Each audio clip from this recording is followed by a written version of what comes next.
Assalomu alaykum do'stlar. Sizlar bilan Ilyosbek Ikromov. Sizlarga va'da qilganimizdek, investitsiya haqida bepul darslik yozishni boshladik. Ushbu darslikdan so'ng siz investitsiya haqidagi tasavvurlaringiz, iqtisodiyot, pullar haqida, kriptovalyutalar haqida, ko'chmas mulklar, aksiyalar haqida, umuman olganda pullar haqida ancha-muncha pulli darslarda beriladigan ma'lumotlarni mana shu bepul darsda olishingiz mumkin. Xo'p, bugungi bepul darsimizning nomi noldan investorlikkacha 5 qadam deb nomlanadi. Demak, darsimizni boshlaymiz. Xo'p, o'zim haqimda qisqacha tanishtiradigan bo'lsam, 2012-yilda biznes sohasiga kirib kelganman va mini market ochganman. Hech qanaqa sarmoyasiz ikkita mini market filial ochishga erishganman.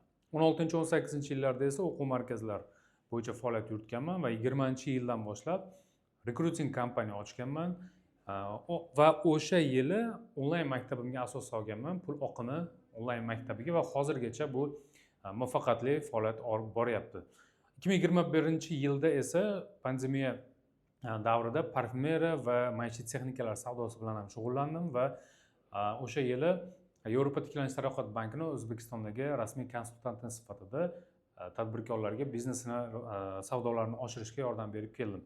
2022-yilda esa Dubayga ko'chib kelganman va hozirda Dubayda ko'chmas mulk biznesi bilan shug'ullanaman. Undan tashqari odamlarga moliya haqida, investitsiya haqida darslar ham beraman. Demak, bugungi darsimizni boshladik.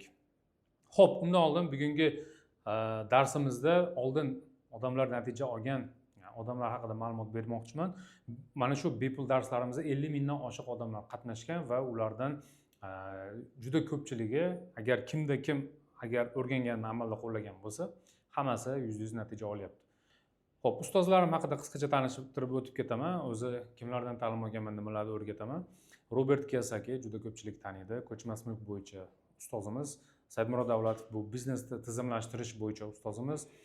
Undan tashqari Bodo Shefer bu moliya bo'yicha, Tony Robbins bu biznes, investitsiya bo'yicha ustozimiz hisoblanadi. Xo'p, endi sizlar bilan investitsiya o'zi nimaligini tushunib olsak. Investitsiya bu shunaqa narsaki, odam sizlarga sodda qilib tushuntiradigan bo'lsam, bu bog'bon va bozordagi chayqovchi o'rtasida farqni sizlarga investitsiyani tushuntirib beraman.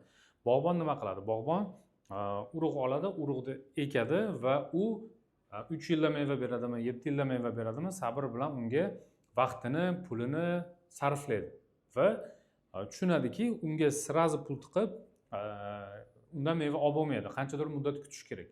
Mana shu investitsiya deyiladi. Ya'ni pulingizni qayergadir sarmoya qilasiz va uzoq muddatda sizga bu ko'payib, o'zingiz kutmagan darajada katta daromadlar olib keladi. Va trading bor. Trading bu chayqovchilarga o'xshaydi. Ya'ni oladi, sotadi.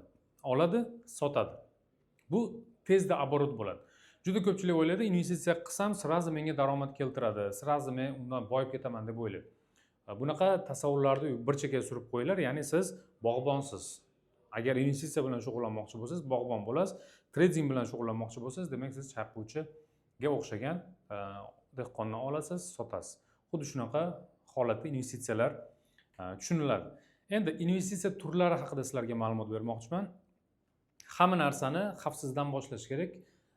Investitsiyada ham xuddi shunaqa, ya'ni xavfsizdan boshlab xavfliga qarab ketiladi. Dastlab sizlarga mana shu xavfsiz investitsiya turlarini tushuntiraman. Bu hammamiz biladigan ko'chmas mulkka investitsiya qilish.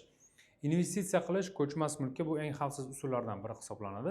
Chunki ijaradan daromad oladigan turi bu dunyo bo'yicha oladigan bo'lsak 6-8% yillik daromad beradi. Bu eng kam daromad beradigan investitsiya turlaridan bittasi.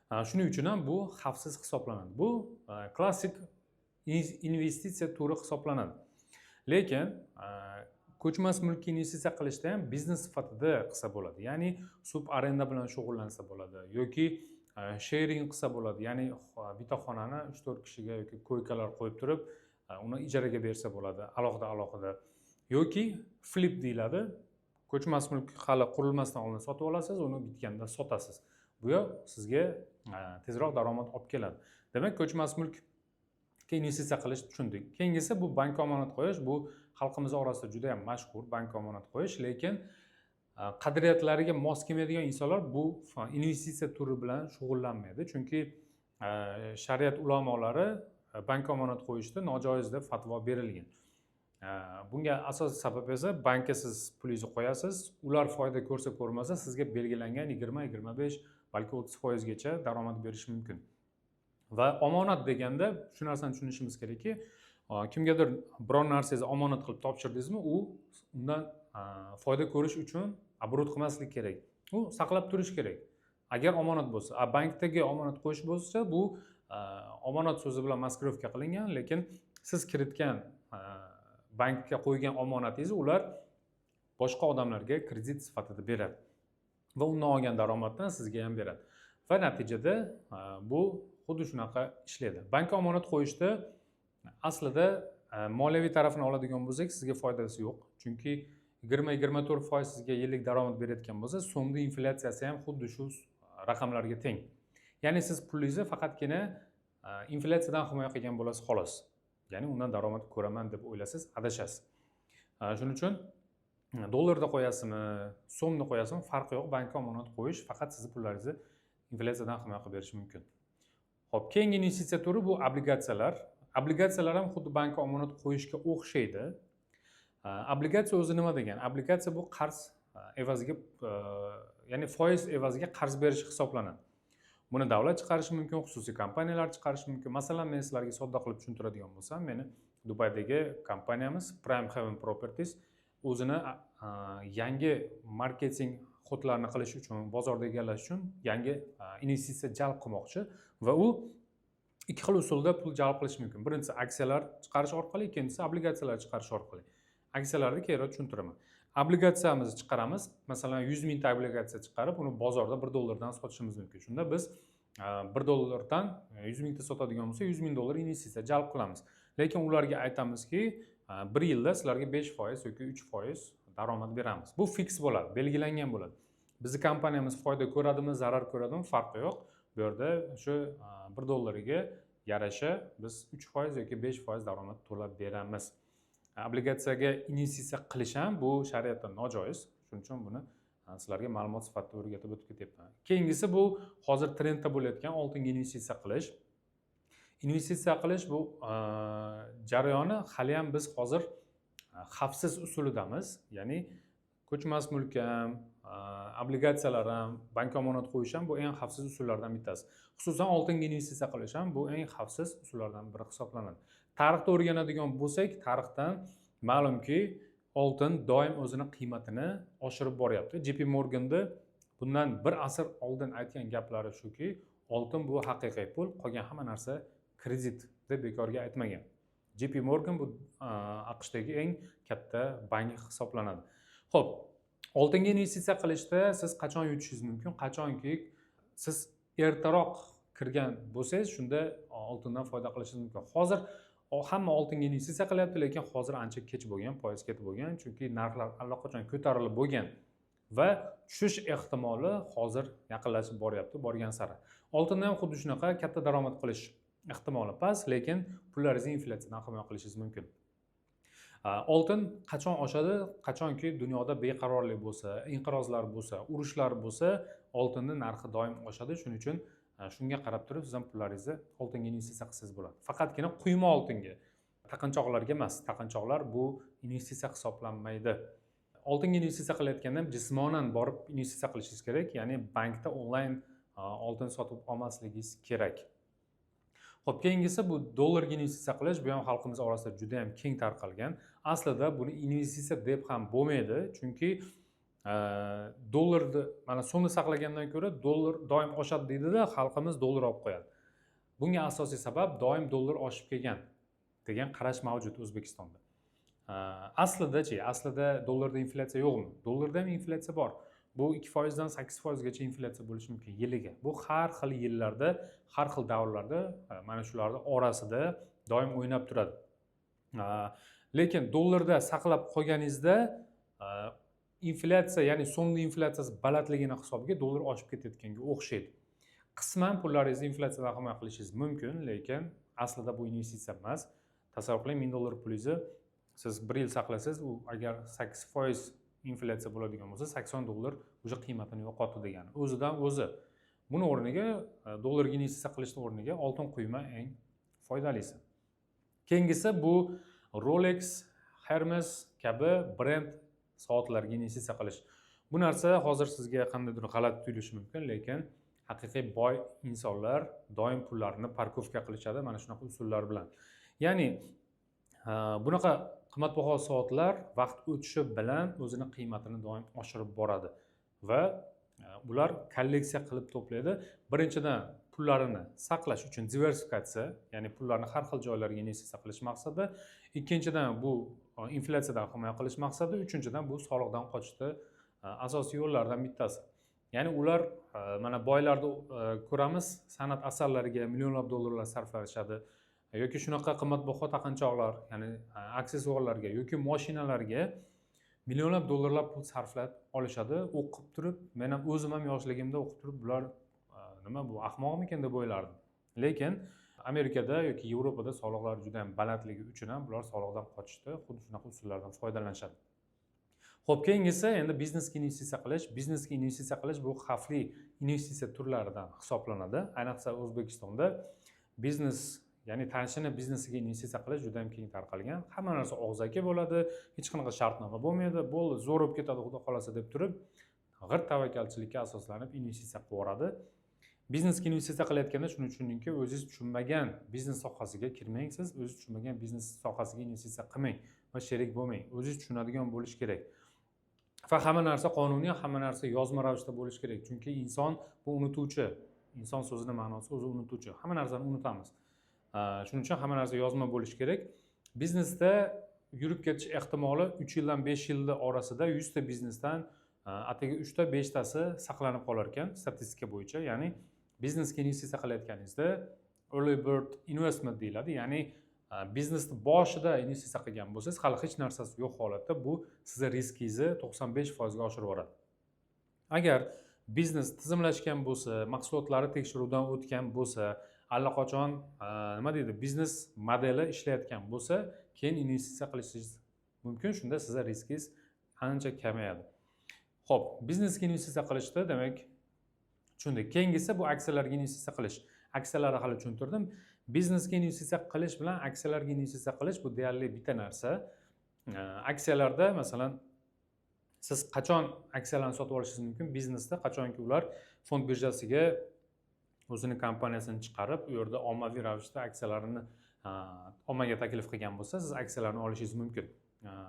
Agar hali IPO ga chiqmagan bo'lsa, shunchaki biznes egasi bilan kelishib turib, o'zaro shartnoma orqali biznesga investitsiya qilishingiz mumkin. Hali aytib o'tganimdek, masalan biz Prime Haven Properties kompaniyamiz o'ziga yangi investitsiya jalb qilish uchun obligatsiya chiqarish mumkin yoki aksiya chiqarish mumkin. Obligatsiyani tushuntirdim.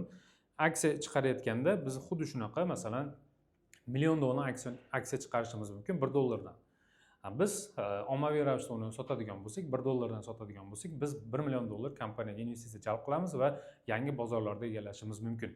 Va kompaniyaning daromadi oshgan sari mana shu $1 aksiyani narxlari ham oshib boraveradi. $2, $3, $10, $100, hattoki $500 gacha ham ko'tarilib ketishi mumkin. Aksiyalarga investitsiya qilish ham riskli hisoblanadi, ya'ni riski biroz balandroq, lekin buni diversifikatsiya qilish uchun, ya'ni diversifikatsiya usulidan foydalanadigan bo'lsangiz, bu ham riski kamayadi. Ya'ni aksiyalarga investitsiya qilayotganingizda ham xavfsiz kompaniyalar bor, ya'ni dividend to'laydigan, sekin o'sadigan kompaniyalar bor, tez o'sadigan kompaniyalar bor. Xuddi shunaqa qilib 10 ta 20 ta kompaniyalarga aksiyalariga siz diversifikatsiya qilib sotib oladigan bo'lsangiz, bunda ham riskingiz ancha kamayadi. Xo'p, keyingisi bu ETF'lar. ETF'lar bu aksiyalarning bir joyga jamlangan varianti, bu ETF deyiladi. Ya'ni siz Nvidia yoki Tesla kabi kompaniyalarning aksiyalarini birma-bir sotib olmaysizda, ETF sotib olganingizda, siz birdaniga 100 ta yoki 200 ta kompaniyani aksiyalariga investitsiya qilishingiz mumkin bo'ladi. Lekin ko'p ETF'lar halol bo'lmaganligi uchun ETF'larga investitsiya qilish biroz imkoniyati cheklangan, lekin shunaqa bo'lsa ham halol ETF'lar ham bor. Halol ETF'larga ham investitsiya qilsangiz bo'ladi. Xo'p, keyingisi bu o'ta riskli, o'ta hozirgi kunda riski baland, bu kriptovalyutalarga investitsiya qilish. Kriptovalyutalar hech narsa bilan zaxiralanmagan, hech narsa bilan bir mustahkamlanmagan. Oldin aytib o'tgan hamma investitsiya turlarimiz orqasida nimadir bor. Nimagadir bog'langan, lekin kriptovalyutalarda bunaqa narsa yo'q. Lekin yaqinda mana kriptovalyutalarni AQSh o'zi nazoratiga olib, o'zi bu narsani yangi obligatsiyaga aylantirmoqchi, ya'ni ETFlarga qabul qildi kriptovalyutalarni. AQShni obligatsiyalarini gigant fondlar, gigant kompaniyalar, gigant davlatlar olmay qo'ydi va natijada kriptovalyutani bular mana shu obligatsiyani o'rnini bosuvchi valyuta sifatida, instrument sifatida ishlab chiqyapti va bundan keyin mana obligatsiyalar o'rnini altcoinlar bosadi degan prognozlar bor. Xuddi shunaqa, ya'ni kriptovalyutani orqasida hech kim yo'q yoki boshqa Satoshi Nakamoto yaratgan degan narsalar, bular illyuziya. Xalqni aldash uchun, chalg'itish uchun qilingan. Aslida buni orqasida Amerika Qo'shma Shtatlarining o'zi turibdi kriptovalyutani. Bu dunyoda mana shu pul bilan bog'liq bo'lgan nimadir yangiliklar chiqadigan bo'lsa, baribir buni orqasida AQSh turgan bo'ladi. Shuning uchun agar bu narsa zaxiraga olinadigan bo'lsa, demak investitsiyalar, kriptovalyutaga investitsiya qilish bu yaxshi daromad keltiradigan instrument hisoblanadi, lekin shariat tarafdan AOFI hali kriptovalyutalarni joiz degan fatvo bermadi. Agar kelajakda beradigan bo'lsa, halol instrument sifatida siz ham investitsiya qilishingiz mumkin bo'ladi. Xo'p, keyingisi eng xavfsizlardan bittasi va %100 garantiyali daromad keltiradigan investitsiya qilish, bu bo'yinni tepasiga. Biz doim bo'yinni pastiga sarflaymiz, yangi kiyim olamiz, taqinchoqlar olamiz, ovqatlanamiz zo'r restoranlarda, lekin ularning hech qaysinisi bizga foyda keltirmaydi. Lekin bo'yinni yuqorisiga, ya'ni miyaga investitsiya qiladigan bo'lsangiz, bu sizga butun umr boqadi va butun umr sizga daromad keltiradi. Ya'ni shu paytgacha men o'zimni ilmimga $100,000 dan oshiq sarmoya kiritgan bo'lsam, bu narsa eng kamida 10 barobar menga shu kungacha daromad keltirgan. Ya'ni siz ham shu narsani bilingki, ilmingizga investitsiya qilayotganingizda bu kelajakda 10 barobar bo'lib qaytib keladi degan qat'iy ishonch bilan bemalol investitsiya qilishingiz mumkin. Xo'p, keyingisi bu ehson qilish. Ehson qilish ham bu Allohning va'dasi bor. Birda bersang 10, 70, 700 barobar, xohlasam undan ko'proq qilib beraman degan va'dasi bor. Ehson qilayotganingizda shu narsaga ishoningki, bu menga eng kamida 10 barobar yoki 700 barobar bo'lib qaytib keladi degan ishonch bilan, qat'iy ishonch bilan berishingiz kerak. Agar bu qaytarmikin, qaytmasmikin degan ikkilanish bilan ehson beradigan bo'lsangiz, bu ishlamasligi mumkin. Lekin Allohning va'dasiga ishonadigan bo'lsangiz, bemalol qo'rqmasdan ehson qilishingiz mumkin. Ehsonni albatta o'zini yaqinlaridan boshlash kerak. Albatta ota-onaga har oyda topgan pulingizni o'zingiz belgilab olib, 10%mi, 5%mi albatta berib turing. Bu qarzda bo'lasizmi, farqi yo'q. Chunki ota-onangiz shu kungacha sizni shu holatga yetishingizga sababchi. Endi siz o'zingiz o'rningizni topa olmasangiz, ota-onangiz buni azobini chekish kerak emas. Shuning uchun qancha ko'p ota-onangizga pul beradigan bo'lsangiz yoki oilangizga, ayolingizga, farzandlaringizga bu narsani o'rnini Alloh taolo 10 barobar qilib qoplab qo'yadi. Shuning uchun qo'rqmasdan buni ham investitsiya sifatida qarash kerak. Xo'p, endi nima uchun investitsiya qilish kerak degan savol tug'iladi.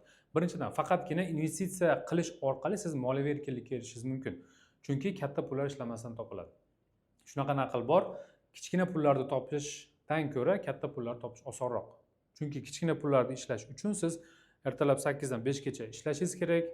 Tinim bilmasdan har kuni bir xil ishga borib kelib shu holatda yashashingiz kerak. Pul yetishmovchiligida yashashga majbur bo'lasiz. O'z xohlagan orzularingizni amalga oshirishingiz qiyin bo'ladi. Ya'ni shuning uchun ham kichkina pullar topish qiyin degan naql bor.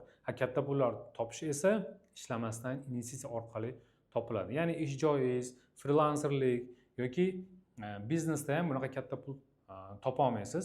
Faqatgina investitsiya orqali siz shunaqa katta pullar topishingiz mumkin.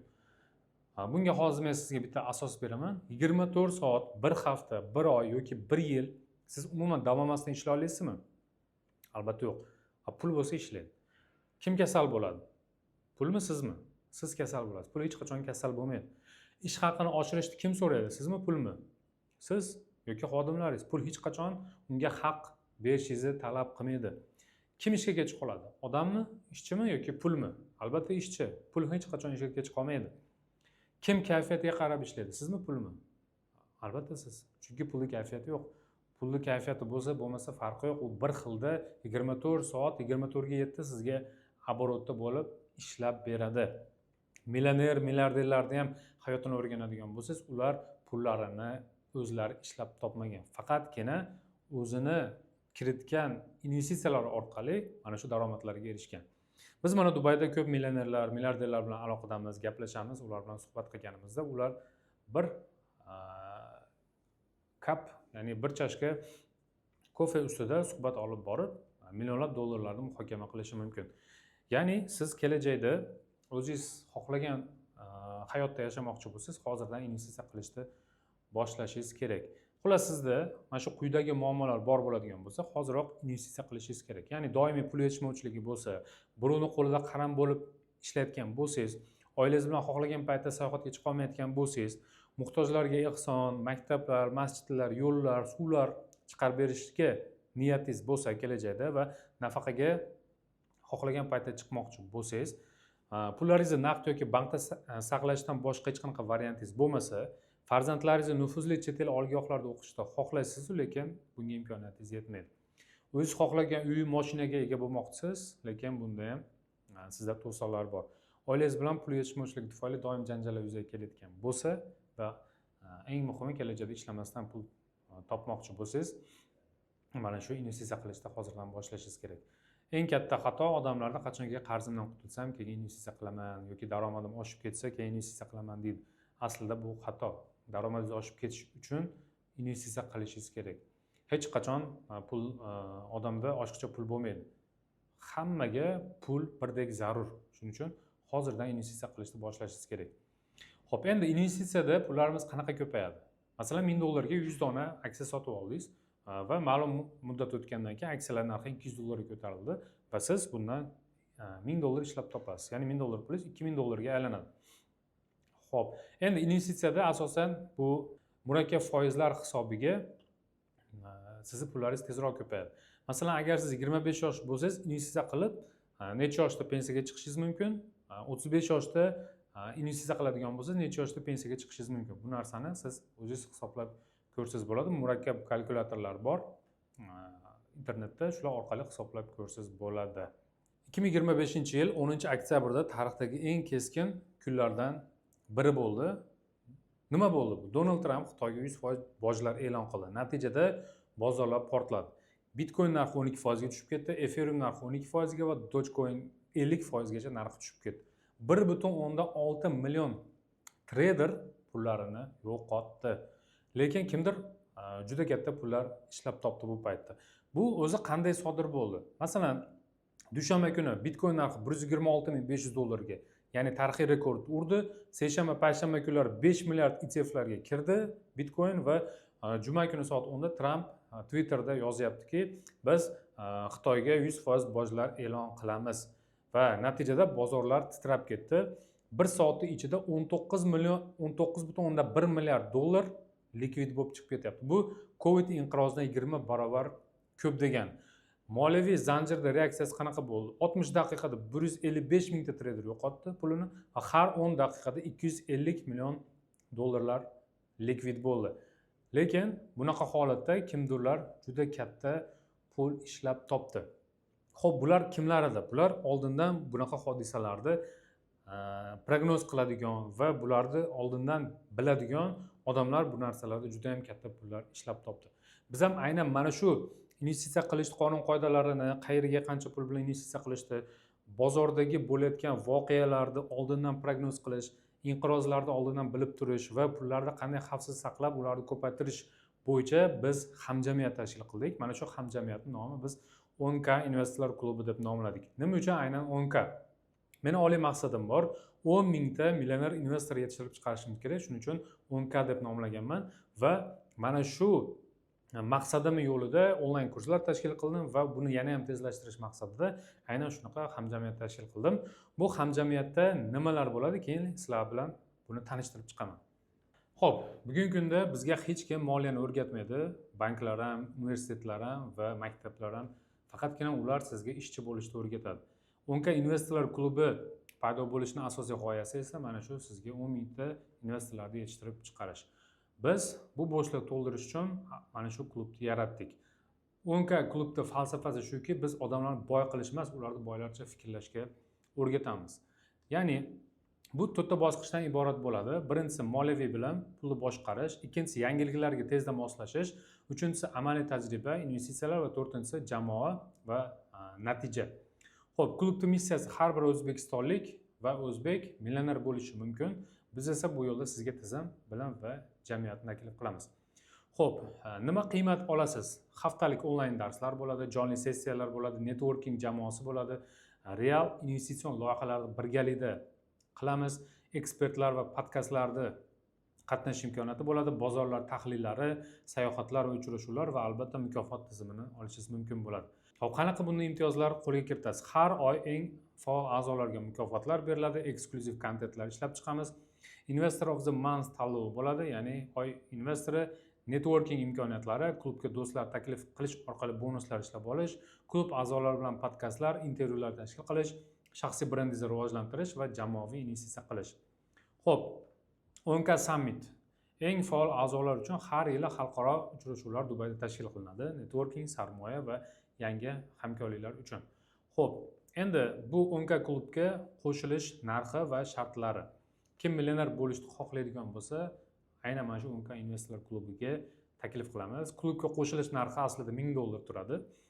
Biz ancha oylar avval $1000 qilib belgilaganmiz, lekin undan tashqari yana har oy abonent to'lovi bo'ladi klubga qo'shilish. Lekin biz mana shu $1000 ni hamma ham qo'shilishga imkoniyati yo'q, shuning uchun buni pauzaga qo'yganmiz qanchadir muddatga, ya'ni mana shu klubimizning a'zolari soni kengayib, kattayib ketgandan keyin mana shu $1000 lik bojni yana boshlaymiz, lekin hozirgi kunda siz $1000 to'lamaysiz, faqatgina dastlabki 200 kishiga biz shunaqa imkoniyatni beramiz va 200 kishi agar qo'shilib oladigan bo'lsa, biz hech qanaqa boshlang'ich $1000 pul olmaymiz. Xo'p, bizda har xil tariflar bor. Kimdir 1 oylik, kimdir 3 oylik, 6 oylik va 1 yillik yoki umrbodlik tariflarda sotib olishi mumkin.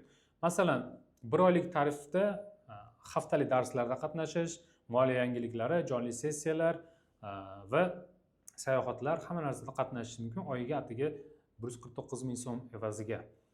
Xo'p, 3 oylik tarifda esa xuddi shu imkoniyatlar bor va siz 3 oylikni oldindan to'laydigan bo'lsangiz, sizga 10% chegirma beramiz. 447 ming so'mning o'rniga siz 402 ming so'm to'laysiz va 45 ming so'mni tejab qolasiz. Bor yo'g'i 760 ming so'm evaziga 6 oylik tarifni sotib olishingiz mumkin. Bu 134 ming so'mni tejab qolasiz degani. Bunga bonus tariqasida 7 kunlik mini challenge kursini sovg'a sifatida beramiz. 1 yillik tarifda esa 25% chegirma qo'lga kiritishingiz mumkin. 1 788 ming so'm o'rniga atiga 1 340 ming so'm evaziga siz klubga qo'shilishingiz mumkin. Va bunda siz 440 ming so'mni tejab qolasiz. Bunga bonus sifatida 7 kunlik mini challenge va bitta bepul konsultatsiya 1 soat mendan sizga sovg'a bo'ladi. Undan tashqari umrbodlik tarif bor. Siz umrbod mana shu klubning a'zosi bo'lasiz. Bunda siz tasavvur qiling, 10 yil hisoblagan taqdirda ham 17 880 ming so'mga to'g'ri keladi. Va siz 17 million emas, atiga 3 700 ming so'm to'lab, siz klubning umrbodlik a'zosiga aylanishingiz mumkin va eng kamida 14 180 ming so'm pulni tejab qolasiz. Bunga bonus tariqasida yana 7 kunlik mini challenge va bitta bepul konsultatsiya, VIP status beriladi.